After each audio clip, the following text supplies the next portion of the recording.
kagaya niyan mga Repa Pips. At ayan nga.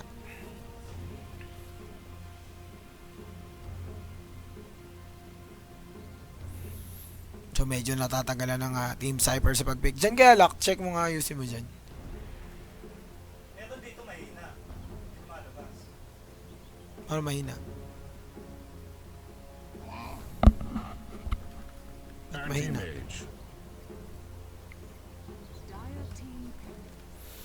So, Clockwork ban for Cypher at Anti-Mage ang kanilang magiging third pick dito. Maagang pinakita ng XU ang kanilang main carry ng Cypher, ang kanilang main carry para sa laban natin na to. Tignan natin kung paano i-counter ng team ng XU etong anti-mage pick dito, dahil alam naman natin anti-mage isa sa mga pinakamatikas na farming carry sa laban natin na to. At ang plano rito, if you have an anti-mage, of course, drag the game towards the late game kasi doon ang advantage nyo once na makuha na ni anti-mage yung kanyang mga core items. Pero Cypher going again for a Templar Assassin pick. So, bugbugan to. Again, this is just a best of 1 series mga kaibigan. So, wala nang rematch kung sino man ang matatalo dito. So, kailangan ilabas na nila yung mga pandiin nilang hero dito.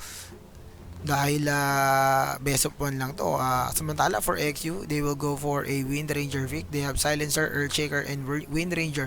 Currently, wala pa yung main carry nila rito. Wala pa yung kanilang agility carry dito. Samantala for Team Cypher, they have a pretty decent mid laner which is the Templar Assassin. At anti-mage nga yung main carry nila rito. Maganda rin ang support nila rito. They have a Winter Wyvern pick. Ay hindi, tingko. May Queen of Pain din yung Cypher, no?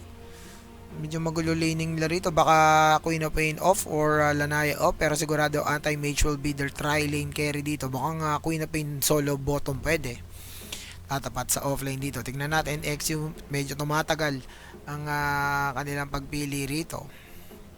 Nahirapan sila, napagod ang mga utak nila sa kung ano ba ang dapat nilang gawin dito. Pero tignan natin, 7 seconds on the clock, meron pa naman silang reserve time. They will go for a Tuskar pick. Mukhang persadong Tuskar yan mga kaibigan. That is an offlane task. They will play a Silencer, Earthshaker, and Wind Ranger. Baka Silencer mid to, hindi rin natin alam. Pero ang gulo ng lineup ng XU dito. Magulo rin naman yung lineup ng Cypher ko, okay lang. So down to the last pick and last ban tayo dito para sa dalawang teams natin. Panoorin mo lang, tignan mo kung may sound. May sounds dyan. In-game.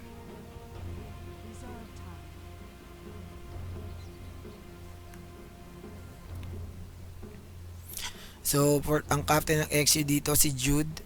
Ang kanyang mga members, si Greasy, Gustavo, Robot, and Blink. Para naman dito sa team ng Radiant, ang team ng Ateneo de Davao, it's Excuro, Jim Toki, Eman Almighty, Doroki Pobia, at si Goal. Team Cyber daw sila mga kaibigan. So tingnan natin yan.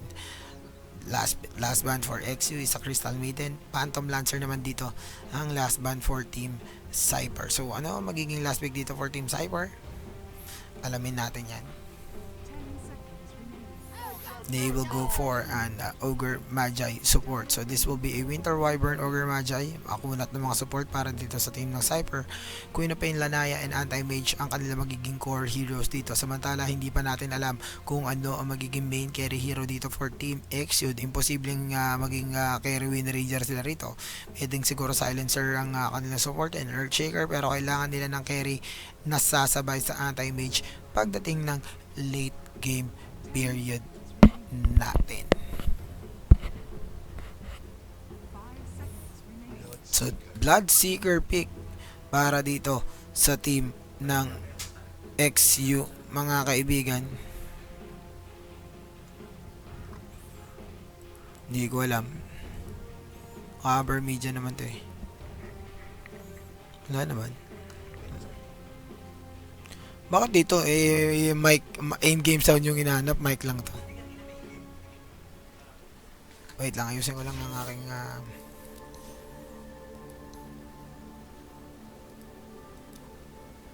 ayan. So, meron tayong disconnection dito. O re-reconnect lang ang mga tropa pips natin for Team Zypa. Oh, in-game na pre. Hindi mo pa pinapalitan.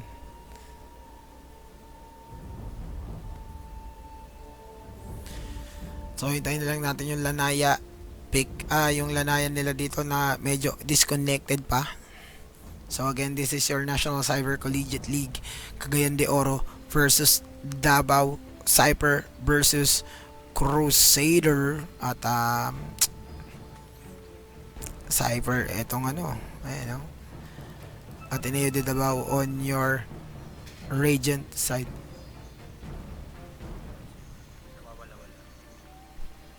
So, game na to. Wala nang makakapigil pa sa mga pabebeng to. Rock na natin to mga kaibigan. At resume na raw, resume. G, sabi naman na. Resume nyo na.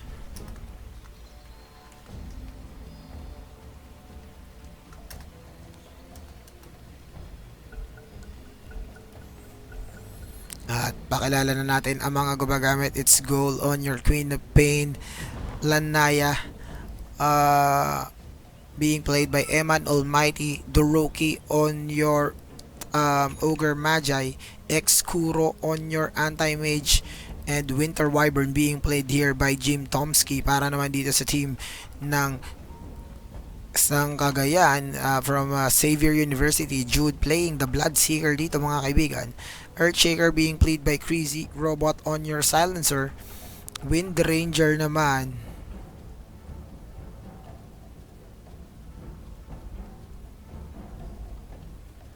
being played here by Gustavo, and Tuskar being played by Blink dito mga kaibigan.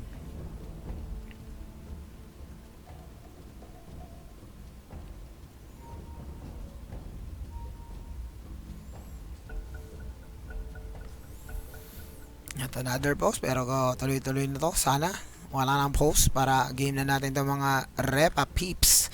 At tingnan natin kung sino ang unang makakapunta sa magkabilang team na to.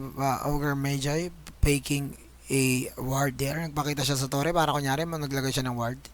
And Lanaya naman nandito mga kaibigan. Mukhang siya magiging mid lane dito. Queen of Pain is your solo top laner para dito sa Cyper. And the AM will be playing that safe lane role mga kaibigan.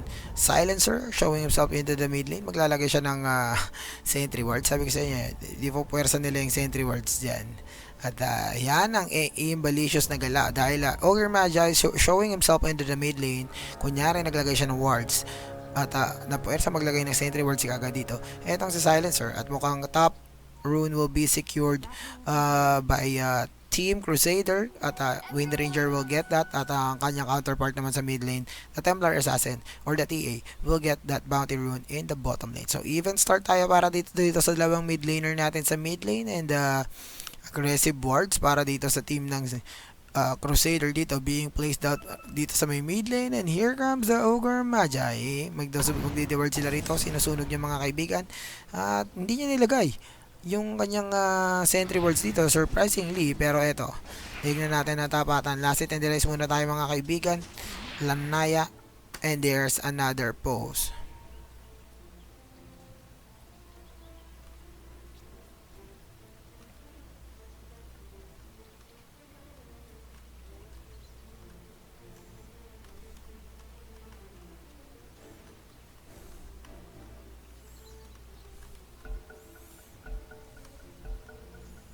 Makatlos daw sabi ng mga kaibigan natin dito.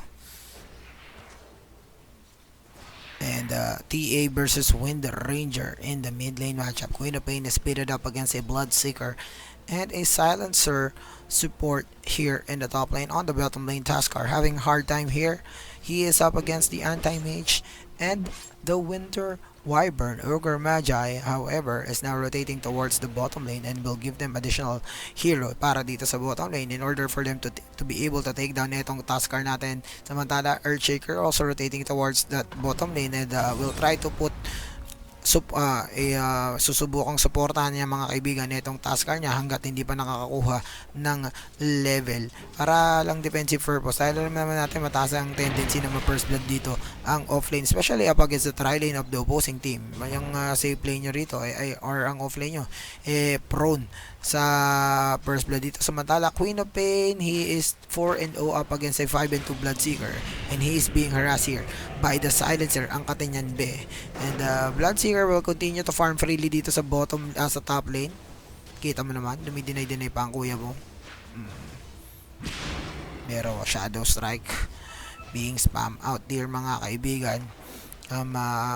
Silencer susubukang i-secure ang top lane rune dito para sa kanilang Wind Ranger, and it will be an invest rune. Samantala Winter Wyvern getting that bounty rune. Sinusubukan nilang i-trap ang Taskar dito, but Earthshaker is here. Pwede niyang i-play ang Fisher, pero Winter Wyvern makukulong siya rito. Surprisingly, Arctic Burn ang kanyang skill, and this might be a first blood dito mga kaibigan, pero hindi, makakatakbo siya. Samantala Snowball the stun, and that is a first blood, a very big kill going in the way of Blink for Team XU. At ang mga kaibigan natin from Cagayan de Oro is the first one to strike dito sa laban natin na to. Surprisingly, gumagala ang Winter Wyvern habang wala pa siyang rito. Hindi, meron na pala siya. Hindi, may Arctic Burn naman siya dito. Yung lipad-lipad niya, naku po. So, tignan natin mga kaibigan.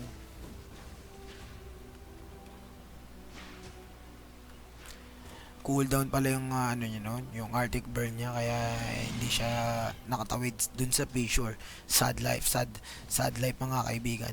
AM naman ni Xkuro mga kaibigan, he is the leading hero in terms of CS with 18 and 6, followed by the opposing team Bloodseeker dito sa top lane. So itong dalawang carry na to ang magbabakbakan mamaya. Alam naman natin Bloodseeker, napakalaki ng impact niyan sa pagdating sa mid game portion ng ating laro, given the fact na isa siya sa mga carry hero na kailangan gumak in order for him to be effective in the game. Especially kailangan niyang i-utilize maayos yung rapture niya rito. Samantala Queen of Pain, sinusubukan sumilip-silip ng XP rito, pero Silencer nandito para harasin siya ng todo. Samantala babawi ang Queen of Pain dito, pwede niya patayin ng Silencer dito kung gusto niya. Silencer is just level 2, he is being chased down by the Queen of Pain, pero habang ginagawa ng Queen of Pain yan, Bloodseeker is really farming here in the top lane. The mid lane matchup natin mga kaibigan, Templar Assassin is 19-2 up against a 17-6 na Wind Ranger. So far so good.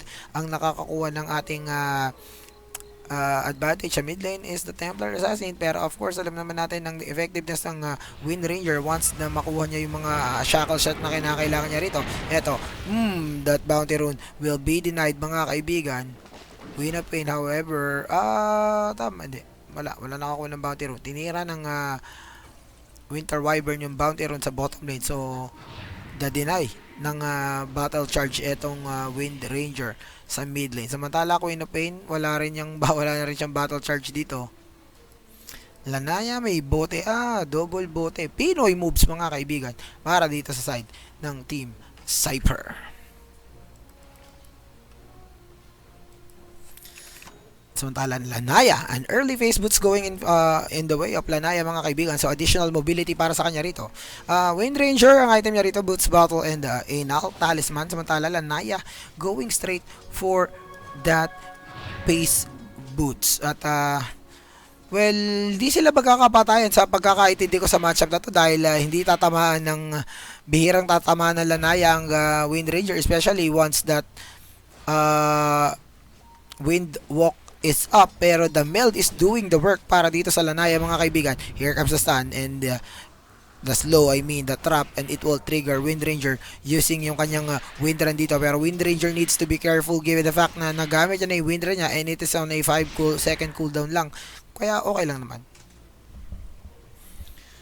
At 1-0 lang ating score. Hindi ko nakita kung saan yung secondary kill na yun. Pero AM continuing to farm dito sa bottom lane, same as the Bloodseeker. And now Bloodseeker is now the leading hero in terms of last hit and deny. Here comes the Templar Assassin. They will try to go for the Earthshaker. Nako po, nahuli nila mga kaibigan. Nahuli be. And there's the Fissure. And Lanaya would be okay in getting that bounty rune. And he is now up to level 6 Meron rin siyang magic wand dito.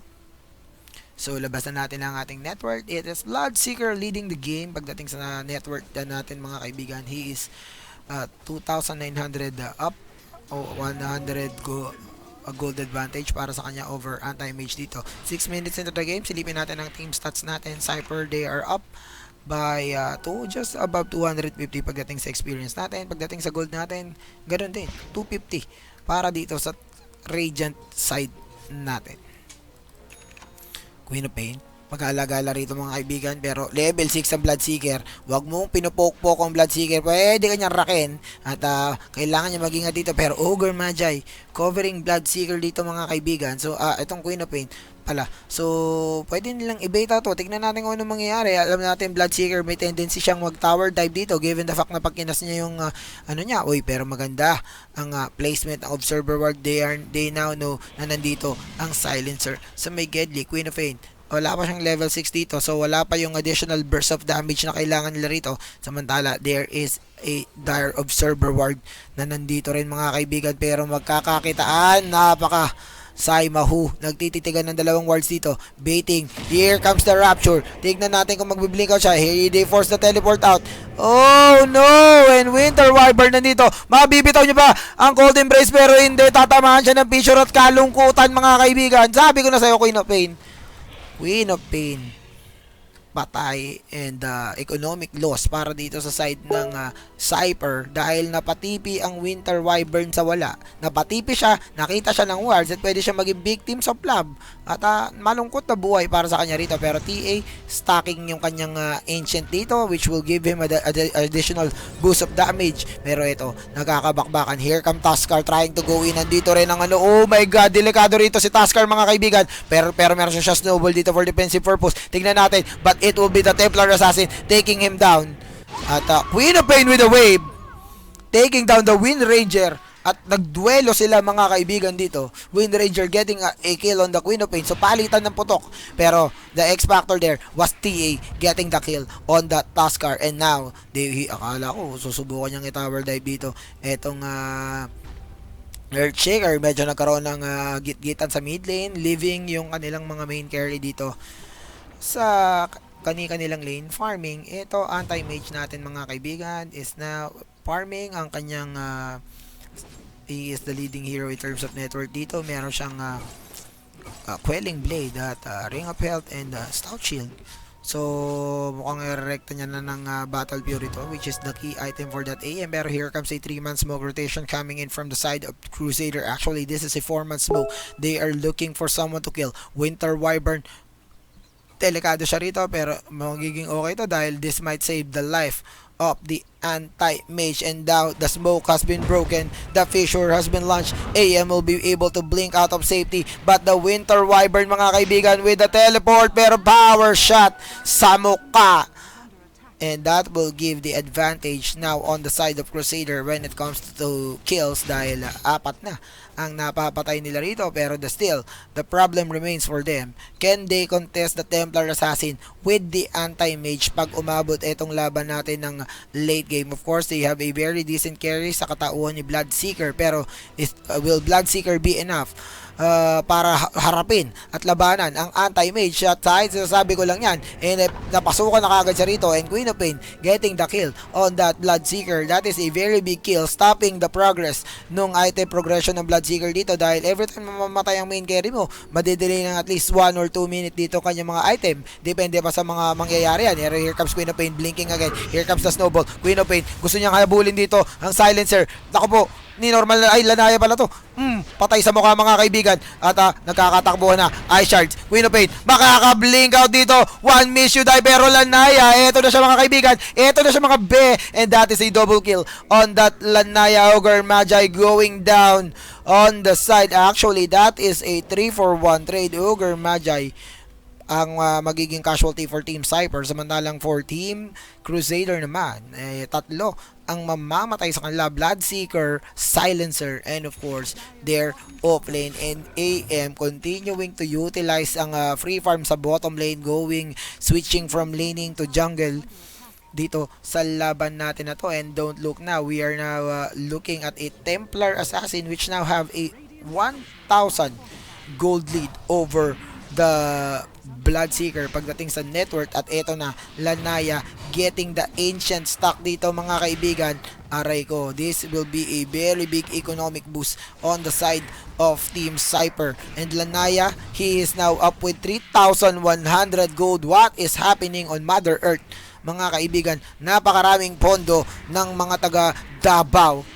Binabati ko pala si Mayor Duterte at sa mga nanonood dito, this is the National Cyber Collegiate League. This is Kuya Duno from Minesket TV, at ako magbibigay sa inyo ng punto per puntong aksyon dito sa best of 1 na laban natin dito. Samantala, eto na, silipin natin kung saan ang lakad ng Templar Assassin ngayon dito mga kaibigan, since napakadami niya ng item.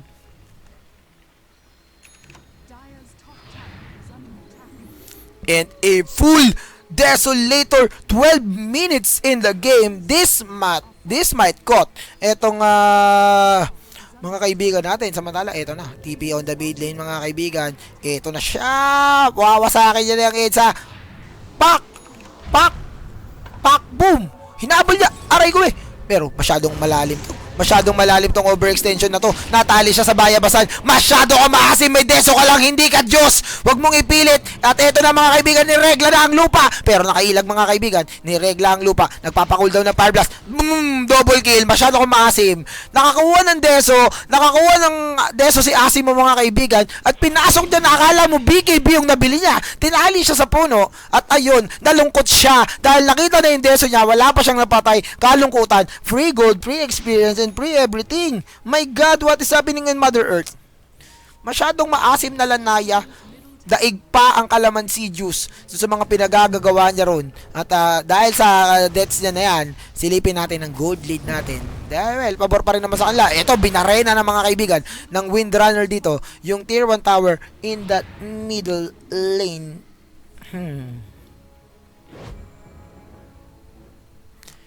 Tingnan natin. Lalakad na sila rito mga kaibigan. Alay lakad for Mother Earth. Windranger susubukan nilang hanapin.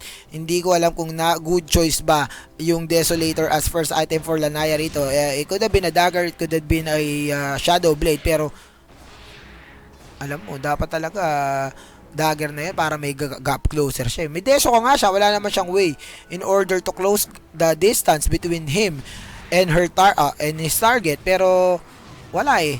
Napadeso na sir eh. Napadeso na sir. Eto, tatakbo siya sa bottom lane, pero there is a dire observer ward dito. Uy, pero eto na naman, stock na naman mga Jer. And Lanaya, well, napigilan siya ng bagya sa mas marami sana siyang gito kung makuha niya yung kill doon sa mid lane, pero farming and utilizing the jungle, etong Templar Assassin, he will be spotted by a dire observer ward. He will get an Invis rune and he will now head towards the mid lane dito. Invis is up on him, but same as the last time, Earthshaker covering the ass of Windranger in the mid lane. Ogre Magi, susubukan niya pumasok dito. Nakita siya ng Earthshaker dito mga kaibigan, at malungkot ang buhay para sa kanila. So hindi sila makakakuha ng kill. Samantala, anti-mage mga kaibigan, nakita niya yung stack niya, winasak ng tropa niya mga kaibigan. Pero eto na, Battle Fury is up and there is no stopping anti-mage at this point pagdating sa mga farm niya dito. Farm boom kaboom. Sorry G, na post daw. Wait ka lang, Balbon.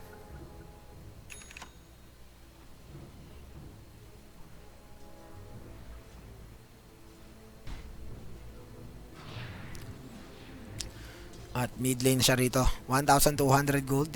Mukhang nag-dagger na yung magiging next item dito for Lanaya. And I like the item progression here on the side of the core ng Team Cypher.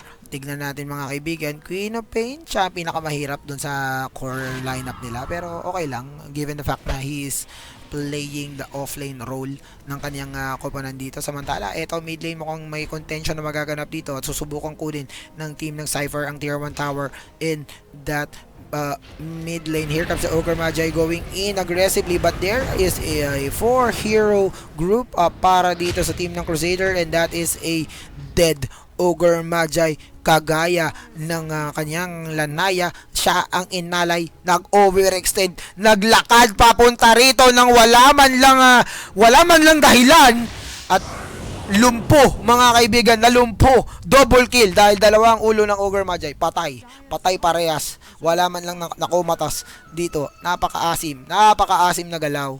Pero ito Lanaya getting a in this room. There is a 4-man smoke of the Seat Gang again heading towards the top lane. They are now trying to anticipate Queen of Pain getting out of the lane, pero nasa wrong way siya rito. Pero ang ganda ng biglang liko moments niya rito, mga kaibigan, at napakalayo.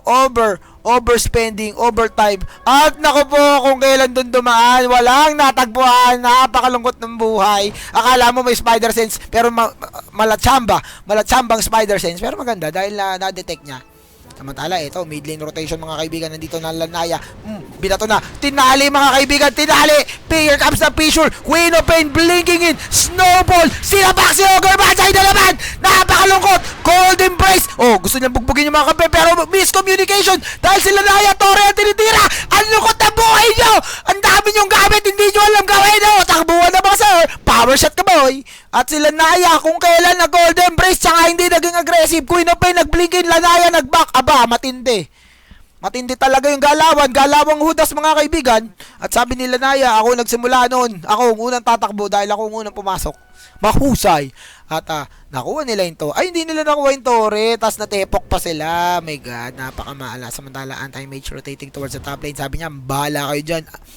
Ang aasim nyo, bubuhatin ko lang kayo, pabutin nyo lang na late game to, huwag kayo masyado magpakamatay. Sabi nila, eto na si Lanaya, meron na siyang, oh noes, there's the blink out, mga kaibigan. Lanaya, pwede niyang gawin to. Uy, ginaw niya nga, patay, patay, mga kaibigan. Ay, casualties of war. Oh, eye shards will be avoided. At tignan natin, oh, there's the Fissure, mga kaibigan, pero Lanaya with the closing dagger.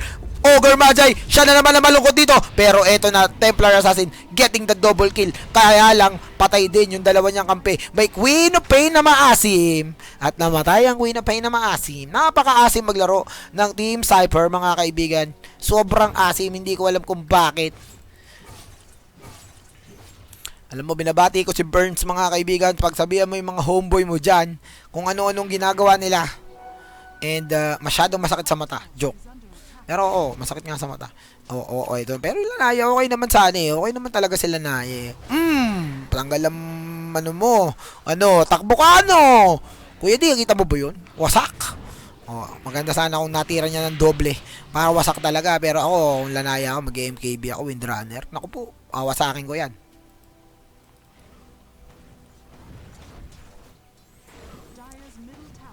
Op. Tignan natin kung ano mangyayari. Mid lane tayo ngayon. Mid lane matchup. Balik tayo sa actionan sa mid lane dahil nandito ang Templar Assassin na merong Desolator and he is hitting for over 200 per hit.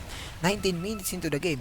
Napakasakit, Kuya Teti, ng mangyayari at meron na siyang additional 2,300 gold and there is no stopping the farm of this Templar Assassin. Pero anti-mage, mga kaibigan, Vladimir's offering is up on him. I think Yasha will be the next item choice para sa kanyang additional attack speed and movement speed on top of that blink strike. And this is now a very mobile anti-mage. Actually, a very mobile lineup overall for Team Cypher. They have two blinking heroes, a Queen of Pain and AM. They also have Lanaya na may blink dagger. So that is a total of 3 blinking hero. Winter Wyvern, of course, with that Arctic Burn. At syempre, Ogre Magi ang pinaka hindi mobile, kaya lagi siyang patay. 0, 5, and 4. Napakasaklap. And this will now be a Roche temp. Pero mukhang may contention dito, mga kaibigan. Lanaya going inside the Roche pit, mga kaibigan. Kita mo yun, si Roshan nangungulong tutoy. Nangangaray siya dito, mga kaibigan. At walang ideya. Tinamaan na power shot. Alam nila yan. Nakakabakbaka na rito. Global silence is up. Bloodseeker is far, however. At tingnan natin. Ito na. Binato na. Winter. Cold Embrace. Wave sa apat. Napakahusay. And Lanaya now taking down. They lost 3. But the shackle shot, maganda sana. Shackle shot mo. Hoy, nako ni Scepter, and this might be a triple kill. Sasabakin kita sa mukha. Pak! Buti na lang. Buhay. Pak! Boom! Triple kill. Si Bloodseeker, tinawag pa. Ay, masyado kayo marami. Sabi niya ganun. Ako, Tito, 4 lang kayo. Gagambalahin ko yung mga neutral creeps para matagdagan kayo. Ayun, wasak siya. Napabuyback, mga kaibigan. And this might be trouble. Si Chrissy, mga kaibigan, purbahang may blink dagger. Wala namang blink dagger. Echo Slam. Catching 2. Pero basak sa mana point. Si Dieback. magdadive ba kayo? Oy! Bakit ka bumaba? Naku, mali yan! Nasa mali ka! Papasukin na kita! Snowball, shackling shot, Arctic Bird! Kami nang bahala sa'yo! And that is a 7-team wipe! 7-team wipe mga kaibigan! Making it 8! Patay ang 8 hero sa loob ng isang minuto! Grabe! 8-bar challenge mga kaibigan! 8 bara! Ubos lahat pati pantubos! O, buyback pa more! O, sige, Blood, sige! Pasok pa more! Gambalayin mo pa yung mga neutral creeps dito! Ayun! Hindi siya nakontento. Wasak ang mukha niya mga kaibigan. And this might be an ages. You lost 8 hero on a clash. Napakasakit, Kuya Eddie. At pag tinignan natin ang ating gold graph, we are now looking at a 12k gold lead. The discrepancy 12k pagdating sa experience at sa wakas nag-sync na mga kaibigan ang mga autoclock nitong mga tiga Cypher at pumalag na ang mga tropa natin. Nagbunga na ang pagiging maasim nila, kumbaga sa prutas, sa manggang maasim. Hinog na sila, matamis na ang galawan nila rito mga kaibigan, pero wala pa sa season ng mangga. Lagi mong tatandaan yan, ang season ng mangga February hanggang May. Ano pa lang ngayon, bare months pa, kaya hindi pa masarap ang mga mangga, pero maganda, matamis ang pag-aasim nitong mga tiga Davao at namoroblema ang mga tiga Cagayan de Oro rito dahil kung ano-ano ang ginawa nila, napa-dieback pa sila, pero may Aghanim Scepter na ako, Kuya D. Okay, pagpat-push mo yan. Earthshaker, naku po, nahuli na naman mga kaibigan. Pero Lanaya, hindi siya magbi-blink out dito, and that is a disconnection on the Winter Wyvern, so we will experience another pause para dito sa pagkakataon natin na to.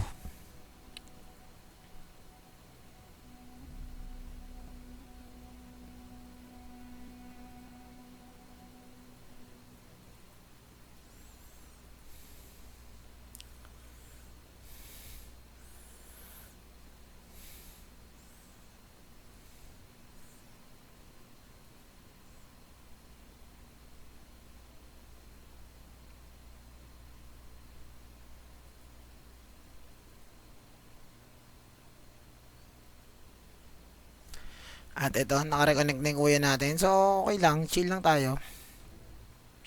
Chill. Gina raw. Sabi nila mga kaibigan. At mukhang na to. Sabi ni Ars Critic ang ating Marshall. Game time, ball time mga kaibigan. Ilang viewers natin par?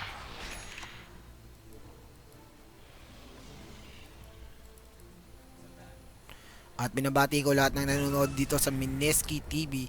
Queen of Pain mga kaibigan. Yung Scepter is up on him, going for that Aghanim Scepter. At napapalibutan ng mga kaibigan dito si Bloodseeker. Ito na ang 2-man gank squad ni Ogre Magi dahil dalawang ulo niya rito. Lanaya is here, punit ang brief mga kaibigan. May nagtiping dalawang matibay na kaluluwa. Gumugusto sila rito. Hindi pa na siya shackle shot. The silence. Oy, wala siya na shackle shot. Kawawa naman sa mid-ranger dito. Tinali niya yung Queen of Pain, pero binubugbog siya rito. Sige pa, sa back portion. Boom, pares, punit ang brief. Cold embrace, yakapin mo ng malamig na yakap. Punit ang brief ni Bloodseeker. Ni Earthshaker, inahabol pa nila si Windranger dito. Biglang liko, malaro ni Henley. Maganda sana yung shackle shot, pero wasak. And another triple kill for the Templar Assassin. Another 4-for-1 trade going in favor of Team Cypher. And look at that XP and gold change heavily favoring etong team ng Cypher, and this might translate into a tier 3 tower dahil kaya nila punitin yan. Ito na sila na yan mga kaibigan. Age is still up on him. 8k gold in the bank. As you can see, pwede niya nang bumili ng sarili niyang car sa Dota dahil may 8k siya. Wala namang item na 8k ang presyo sa Dota. Ganun siya kayaman. 23 minutes into the game. Pinupuwersa ang issue. There's a blinking ng Lanaya. Sige, puwersahin nyo na ako. May ages pa ako. Pero pag di nyo ako napatay, eto na ang pagbango ng api. Masyado ako maasim dyan, Lanaya. Napunit ang lupa pero buhay pa ako. Sige, sasapakin ko kayo. Masyado maasim si Lanaya rito, and he will go down.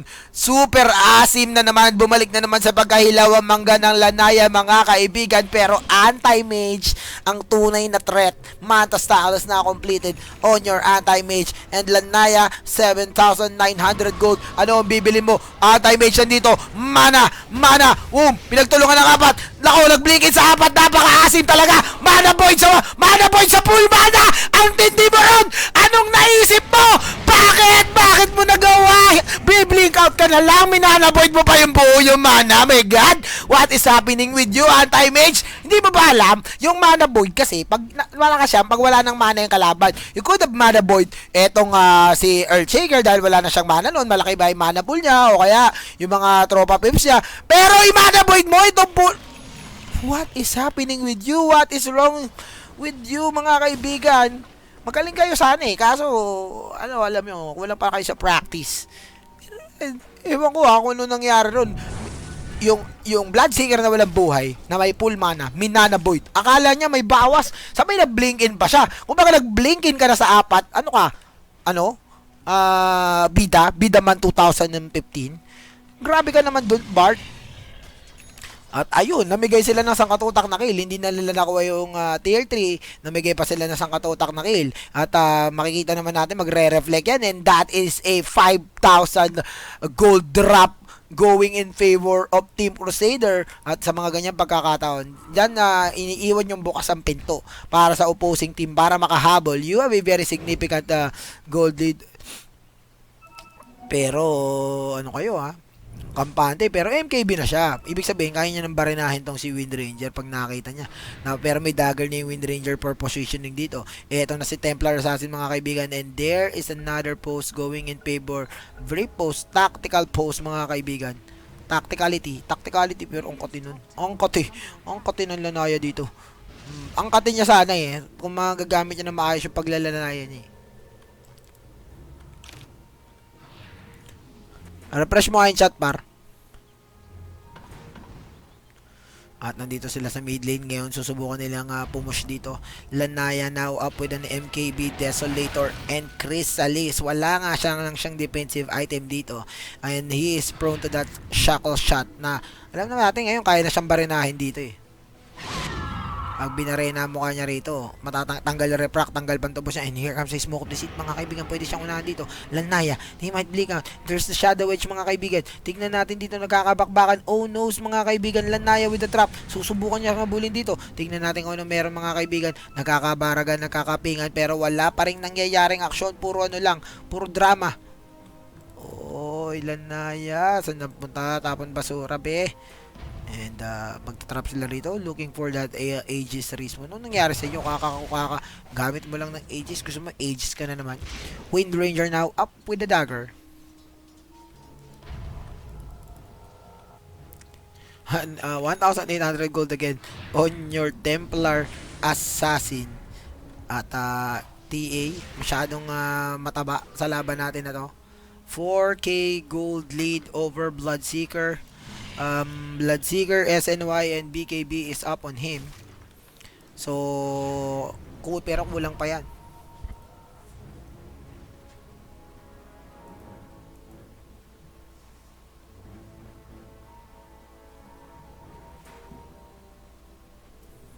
At mga kaibigan, tignan natin.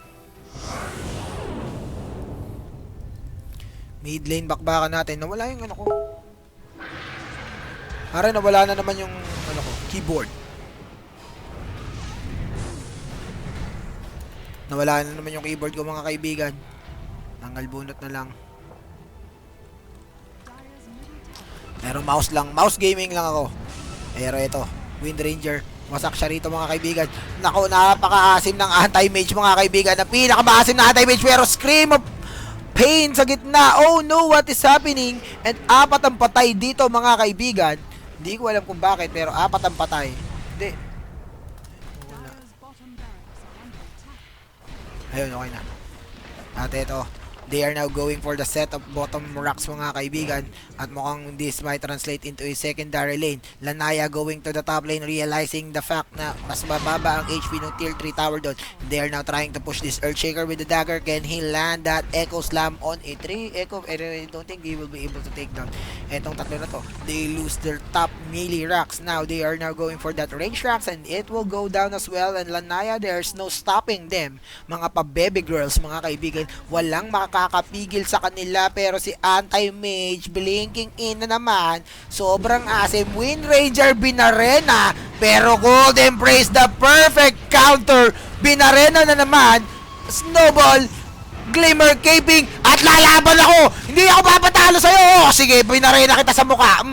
Pero double kill mga kaibigan. There is a buyback on the Earthshaker. Wind Ranger, shackling shot again. And another stun, and that will be another kill on that Wind Ranger. Earthshaker going in, pero inarakan niya yung sarili niya rito mga kaibigan. Napakalungkot ng buhay. Here comes the Cold Embrace. Napunit ni Regla mga kaibigan. Hinahabol lang Queen of Pain. Sige, takbo habang may lupa, pero ako to. Habulin kita, hindi. Back na tayo. Si AM. Pero si AM, nagpa-farm pa rin. Patapos na yung laban, hanggang patapos ang laban mga kaibigan, hindi niya matanggap eh. Tambak siya sa network eh. Siya yung anti-mage siya sinasabi natin. Pero ito yung mga gusto moment ni anti-mage, yung siya na lang mag-isa. Tapos papasok siya sa 5, mga ganon, para medyo dramatic yung pagkamatay niya. Ba't ka namatay pre? 5 eh. Tapos kakamot ulo yung mga kampi niya. Bakit ka nag-blinkid? Alam mo 5 eh. Wala eh, napalaban eh, yung mga tipong ganon. At ito, farm pa din. Ooh. And this is how you play anti-mage. You farm every time, and when there's a team fight, you die. You die first, so your team will have a 4v5 disadvantage, and if this game goes late, you are the man to carry. Sasabihin mo sa kanila, ako bumuhat sa inyo kaya kayo nanalo pagdating sa late game, pero ikaw rin yung dahilan kung ba't umabot sa late game. Kasi ikaw rin yung nagpatiwakal. Okay na mo, papalit-palit pa siyang boots mga kaibigan, medyo may swag. Tingnan natin. Ayan, pag naka-strength yan, dagdag 10 strength yan, ibig sabihin, macho man siya. Gusto yung feeling niya, macho na siya. Pero iniwan niya mga ilusyon niya mga kaibigan. Farm lang tayo. At ito, naka-Halberg Bautista ng mga kaibigan. Itong si Bloodseeker, tingnan natin kung uubra ba yan. Simantalang si Lanaya, pinunit pa rin siya ng Wind Ranger doon mga kaibigan. Pinag-chain combo siya dito. And Aegis is now up. Kailangan ni anti-mage siya para doble asim ang kanyang galawan dito mga kaibigan. Pero mukhang si Lanaya ang kukuha niyan. Hindi, AM ba? Ikaw na lang AM, lagi ka naman patay. Ayan. Punit. Kate. At ayan, binigay na kay anti-mage ang Aegis para sumama na siya, pero hindi, magpa-farm ako. Isa akong pa-baby boy. Magpa-farm ako. Ito, smoke of defeat mga kaibigan. Pinasok na sila na. That hurts! That hurts, boy! That hurts me, boy! Papasok na siya! Eto na ako! Blink in! Pinakamassive na blink in ever! The most explosive blink in ever! From the anti-mage! The global silence is real! Pero dahil nga napatay na si Bloodseeker, pwede na siya mag-assist. Pero nakita nyo yun, blink in sa apat ng walang dahilan dahil may Aegis siya. Muntik pa na siya mamatay doon. Pero ito, pinasok na si Earthshaker dito, and they will complete the 5-man weapon. They will defeat itong Team Crusader. At tingnan natin sa mga marshal natin kung meron pa tayong next match dito. Medyo one-sided to. Cypher taking down itong team ng Crusader. So for now, it is Team Davao winning dito sa ating National Cyber Collegiate League. So we will pause for a break after this game. My name is Kuya Duno and I'm from Mineski TV. GG has not been called yet, pero we know their result already, my guys. Here comes TA, going in, sobrang asim niya, niyakap siya ng malamig na yakap, at ayun, tapos. Well played mga kaibigan. Heist Lanaya binuhat ang kanyang kampe, lalong-lalo na ang Barbell na nagngangalang anti-mage mga kaibigan. Kumbaga si Captain Barbell, kaya tinawag na Captain Barbell yun kasi may binubuhat